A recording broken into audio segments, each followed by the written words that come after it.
Good afternoon again, 3-4s. I'm going to read chapter 2 of our class novel today, One Day at Horrorland. Alrighty, chapter 2. I opened my mouth to scream, but no sound came out. The monster glared down at me through the sunroof. It was as tall as a building. I realised, its red eyes glowing with evil, and its mouth was twisted in a hungry grin. "Dad!" I finally managed to stammer. Dad was bent over, fumbling through the papers in the glove compartment. "Wow!" I heard Luke cry. I turned and saw that Luke was staring up at it too, his blue eyes wide. "Dad! Mum!" My heart was pounding so hard I thought my chest might explode. "Lizzie, what is it?" Mum asked impatiently. The monster lowered its head over us, its mouth opened wide, ready to swallow the whole car. And then Luke started to laugh. "Wow, cool," he cried. And I realised at the same time that the monster wasn't alive. It was a mechanical figure, part of a giant billboard display.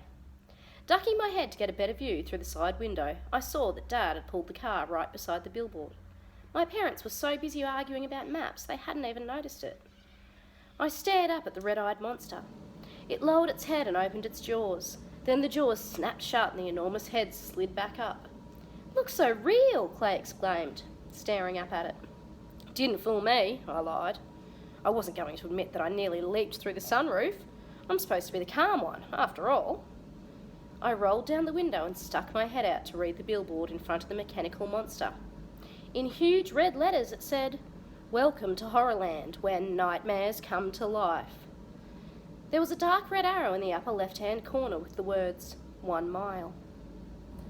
"Can we go there?" Luke demanded eagerly. He leaned forward and grabbed the back of Dad's seat with both hands. "Can we, Dad? How about it?"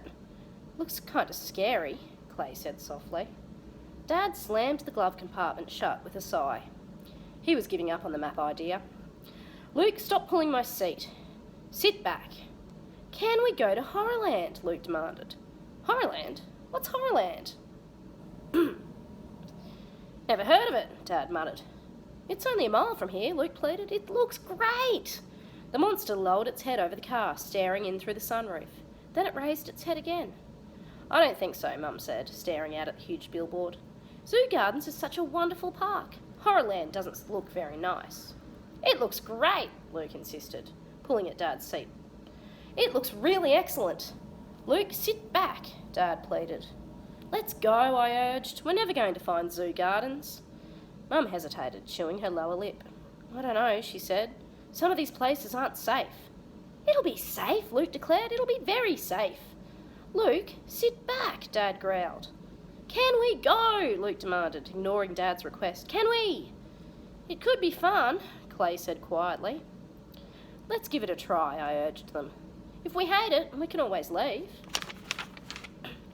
Dad rubbed his chin. He sighed. "Well, I guess it would be better than sitting here in the middle of nowhere arguing all day."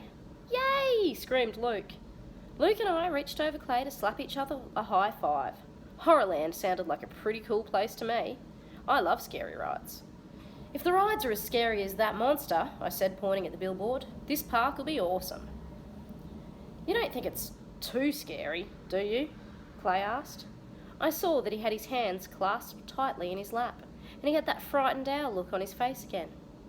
"No, it won't be too scary," I told him. Oh wow, was I wrong. "I can't believe someone would build a big theme park out in the wilderness," Dad declared. We were driving through what seemed like an endless forest. Tall old trees leaned over the 2-lane road, nearly blocking out the late morning sun. "Maybe they haven't built the park yet," Mum suggested. "Maybe they're going to clear out these trees and build the park here." All three of us in the back seat were hoping that Mum was wrong. And she was. The road curved sharply, and as we came out of the curve we saw the tall gates to the park straight up ahead. Behind a tall purple fence, Horrorland seemed to stretch for miles. Leaning forward in my seat, I could see the tops of rides and strange, colourful buildings. As we drove across the enormous parking lot, eerie chords of organ music invaded the car. "Yay! This looks great!" Luke exclaimed. Clay and I enthusiastically agreed. I couldn't wait to get out of the car and to see everything. "The parking lot's nearly empty," Dad said. glancing uneasily at Mum.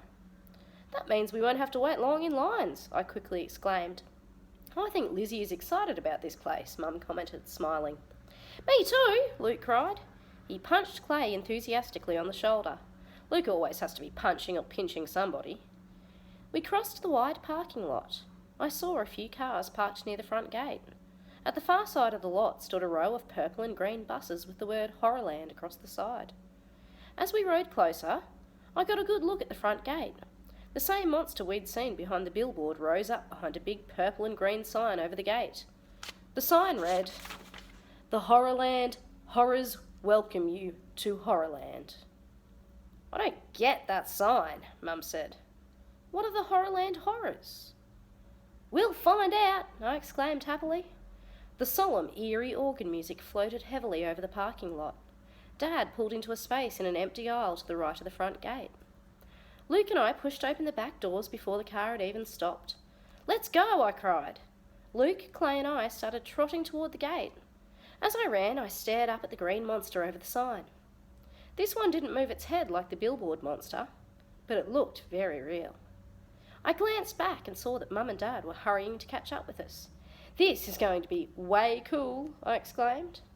And then I gasped as a deafening explosion made the ground shake. And I stared back in horror as our car burst apart, exploding into a million pieces.